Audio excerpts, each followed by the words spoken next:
Most people struggle to respond when somebody asks the all too familiar question, what do you do? And because of that, they're missing out on marketing opportunities every day. My name is Kurt Stockwell, and as a StoryBrand certified guide with over 11 years of marketing experience, I've helped hundreds of businesses create marketing that actually works. You're listening to the One-Liner Workshop podcast, and in every episode, you'll learn how to create a powerful one-liner that'll make people want to do business with you. Ryan Coté is the Director of Digital Services at Ballantine, a company specializing in digital and print mail marketing while offering strategic consultation that helps brands connect with their customers. He and his family have been at it for about 60 years, focusing on small businesses, but they're making a shift to a very specific vertical, B2B manufacturing companies. Whenever a brand makes a shift, it's critical to get the entire team on board with your messaging. When your entire team understands the answer to the question, what do you do, especially when you're niching down, everyone turns into your salesforce. Let's help Ryan's team head into the future with this new vertical of B2B manufacturing with a clear and memorable one-liner, not just for him, but for his entire team. Let's get started.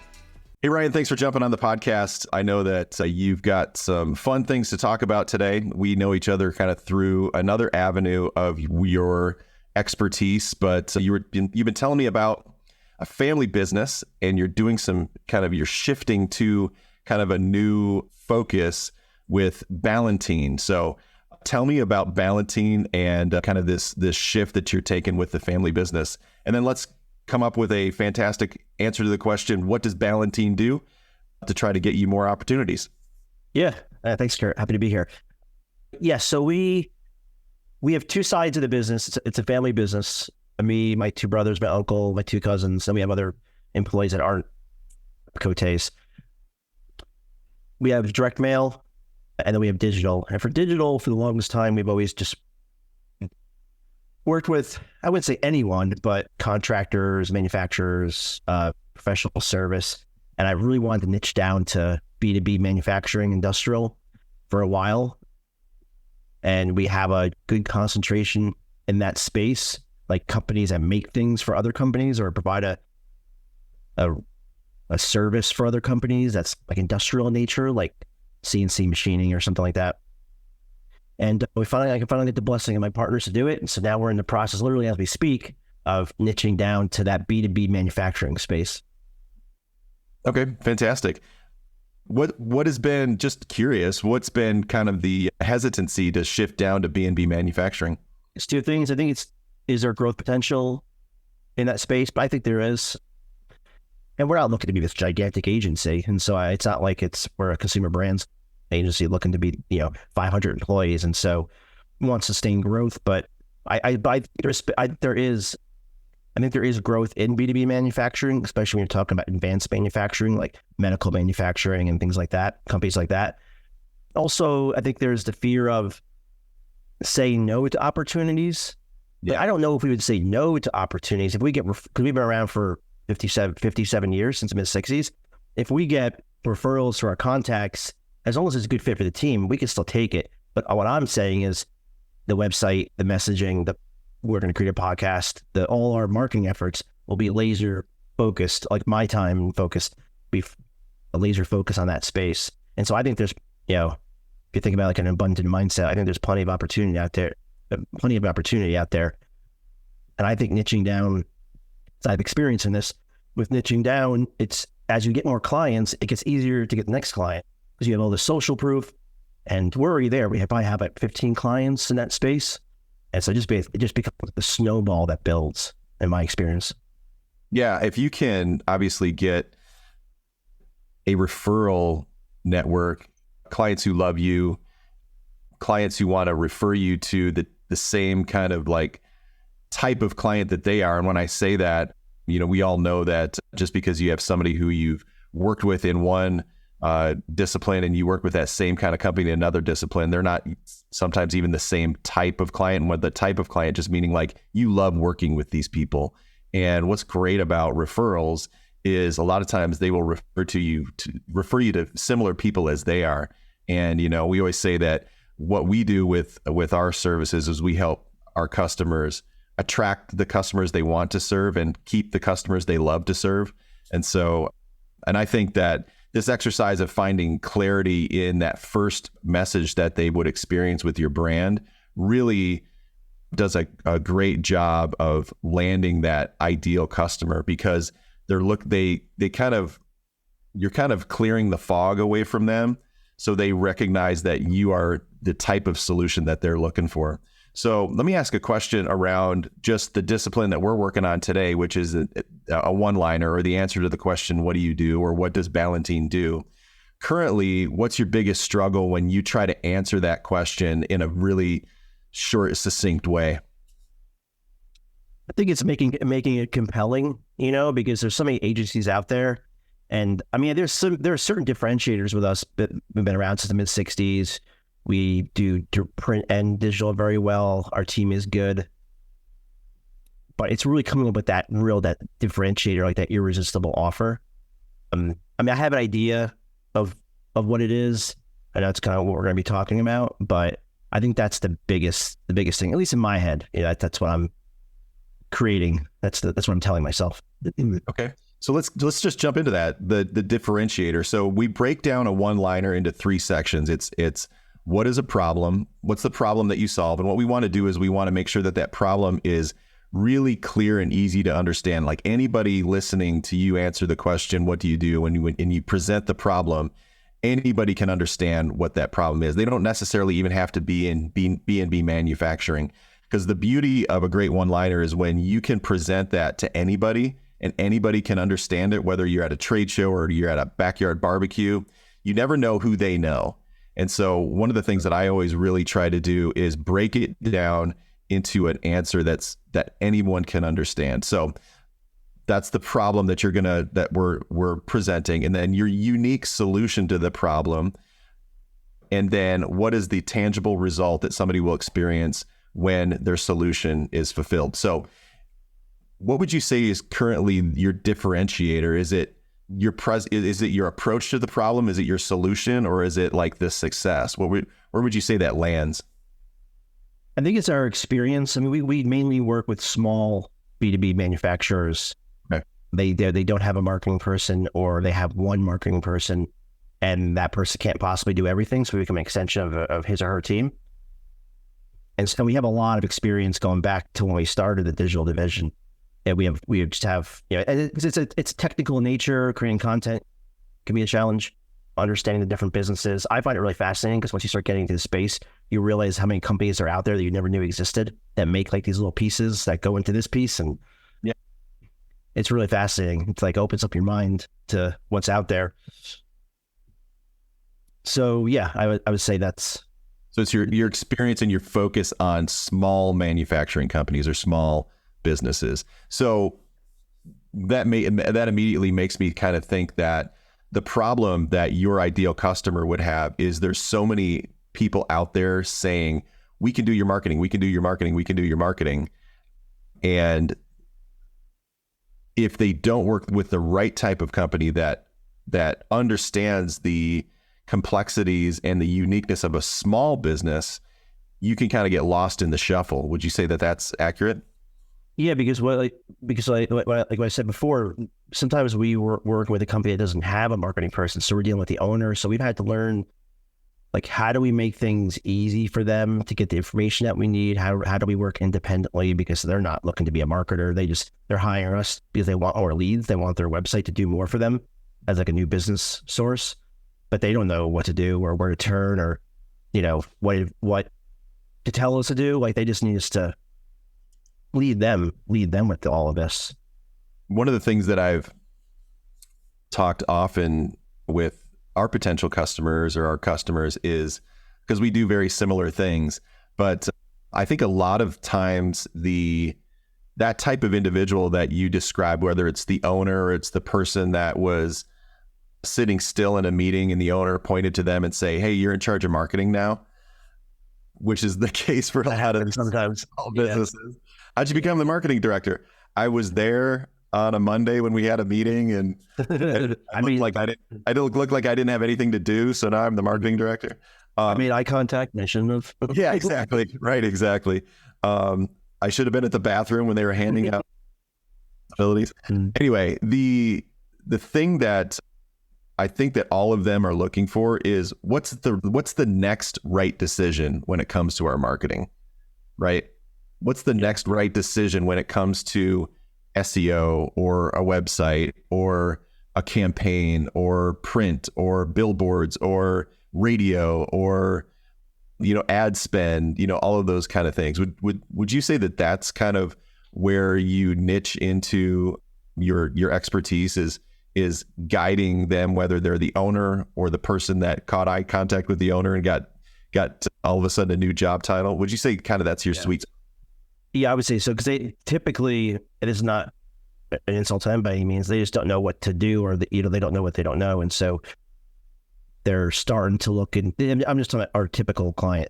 They've had a website, but it's not doing anything for them, and they're just that pain point. They're ready to change it, and then they're like, okay, well, what do we do? They don't know about SEO and LinkedIn ads and what the options are, and SEO and link building and all the noise out there for digital, and so I would say our sweet spot is we come in there, we make it easy for them. They kind of just plug in. All they're looking for are leads, like the SEO and the ads. That's just a means to the end. They're just looking for leads. They have this website and they want it to do something for them. They want it to be like a silent salesperson. They just don't know what to do. They don't know what their options are. They don't want to know. They don't have the time to focus on it. And so that's been our sweet spot, is working with those small B2B manufacturers that can literally just plug into our system. And then, we work independently. Like, we'll need approvals for them on certain things. We'll need maybe some key points to hit in a blog post, but we can keep our time requests on their end to a minimum, especially after working with them for a little while. So that's our sweet spot. So would you say that if we identified the problem of, for most small B2B manufacturing companies, marketing and acquiring consistent leads is difficult? Digital marketing and acquiring consistent leads with their website, I guess you could say. There's a lot of these B2B, they're getting leads. They have like outbound sales people that are doing trade shows or making cold calls. It's more about like this whole online world. How do we make that work for us in parallel to what the salespeople are doing? Okay, so if we said for most small B2B manufacturing companies, acquiring leads with digital marketing would you say it's difficult? It's confusing? Confusing is a good word. Challenging, complex. I guess they're all kind of the same thing, right? But confusing and challenging. Yeah. So if we said that was the problem, for most small B2B manufacturing companies, acquiring leads with digital marketing is challenging or is difficult. Yeah, I mean, like, those words mean the same to me, but really, I think confusing. If I think about, I'm just like thinking about my conversations with these folks, and it's often confusing. Like, what's this SEO stuff, and what do I need to know, and how do I do it, and how do we use it? And so there's usually this confusion, right? Which is understandable because they don't do this work. Their work is confusing to me, and so that's where we come in to simplify it. Okay. Do you not like the word confusing? Do you think it's like they might get defensive to that? Like, I'm not confused, or? No, I think we're going to keep it in there, but I think we're going to make that sentence a little juicier by saying they're missing out on big sales opportunities because acquiring leads with digital marketing is confusing. Yes. I like that. Yes. Most small B2B manufacturing companies are missing out on big sales opportunities because acquiring leads with digital marketing is confusing. Would you say it is? It is too, because things are always changing. And you got AI, and it's like this ever-changing universe. Yeah. So I like that. Let's say that's the problem that we're floating out there. Mm-hmm. And then let's talk about the solution. So you are unique because of your experience, because of your ability to work with small businesses. And would you say you specialize in working with small businesses? I would say so. I don't know if it's the small business or if it's the fact they don't have a marketing person and we fill that role very well, very Okay. cost effectively too. And those people happen to be small businesses. It's also, we also like it too, because if we're working with the owner or we're working with one person, it's like it's a good relationship. Like we're a big part of their team, and you can feel that they're excited about it, as opposed to working with a marketing team of 15, Right. where we're just a vendor. That's been my experience, at least. And so yeah, it's a different kind of relationship. We offer a plug and play system where they could just plug into what we do for a lot of different clients, and they don't have to what do we do now? Do you use words like we join your team, we work along with your team, we... Yes, 100%. Yeah, become an extension of your team. Okay. Because if they have a marketing person, I don't think we've ever taken over someone's job that I know of, at least. We become an extension. If they have one person that's in-house and it's marketing, but they're kind of marketing, what they're usually doing is coordinating trade shows, doing social media, and then we come in and fill in the gap for SEO, ads, content, all that very time-consuming technical stuff. And then they handle the social. So we're very flexible. It just depends on what the client needs. But that's generally how it goes down. Okay. And the team is, like I said, we have the experience. The team has worked with just many clients of this this nature. And it's not like sexy work, but it's interesting work, and the team enjoys it. Okay. So if we said the solution is we have a proven process and become a trusted marketing extension of the business, and then we need to put a so that in there. Probably what we want to say is something like, so that their digital marketing is consistently bringing in new sales opportunities and their business grows. Yeah. Yep. Part of me wants to say via their website, but I think I'm hung up on that. It's generally where the leads come from, but I think that's probably more granular than it needs to happen. I think it's understood if it's digital, it's probably the website, So what if we said something like, so that their digital marketing becomes a trusted resource for leads and sales opportunities?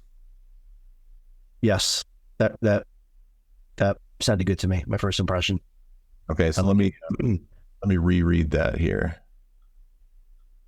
Because there's one of the things that's difficult to do with a one-liner is try to put this into a couple sentences without diving into everything that you do. Like you mentioned website. Should we put in website? No, we probably should leave it there. Leave it out, because it's just kind of muddied the waters a little bit. Your proven process has a lot of nuance to it. You're becoming an extension of their team related to like the marketing aspect of it has a lot of nuance to it. So, but the whole point of getting the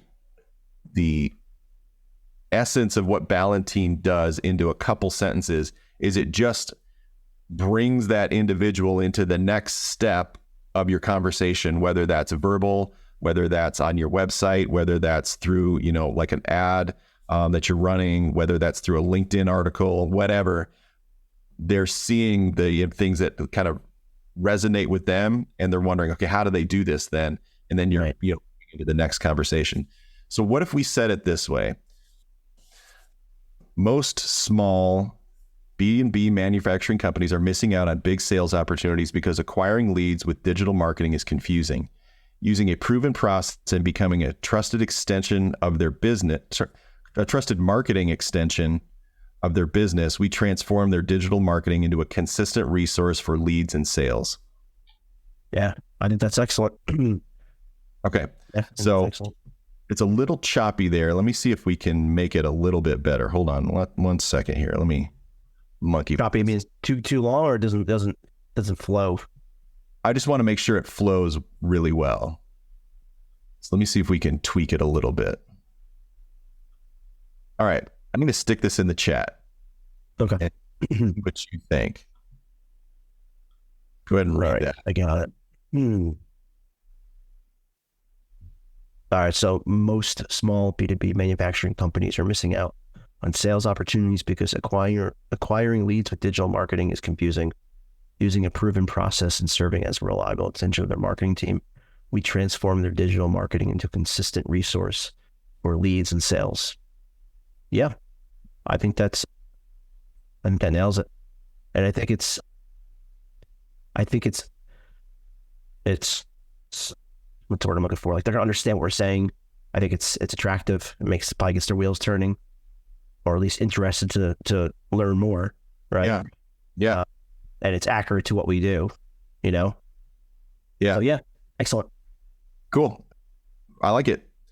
I think that like you said, it's anybody can understand the concept of sales, missing out on sales, and anybody can, I think the word that will resonate with people is consistent, a consistent resource for leads and sales.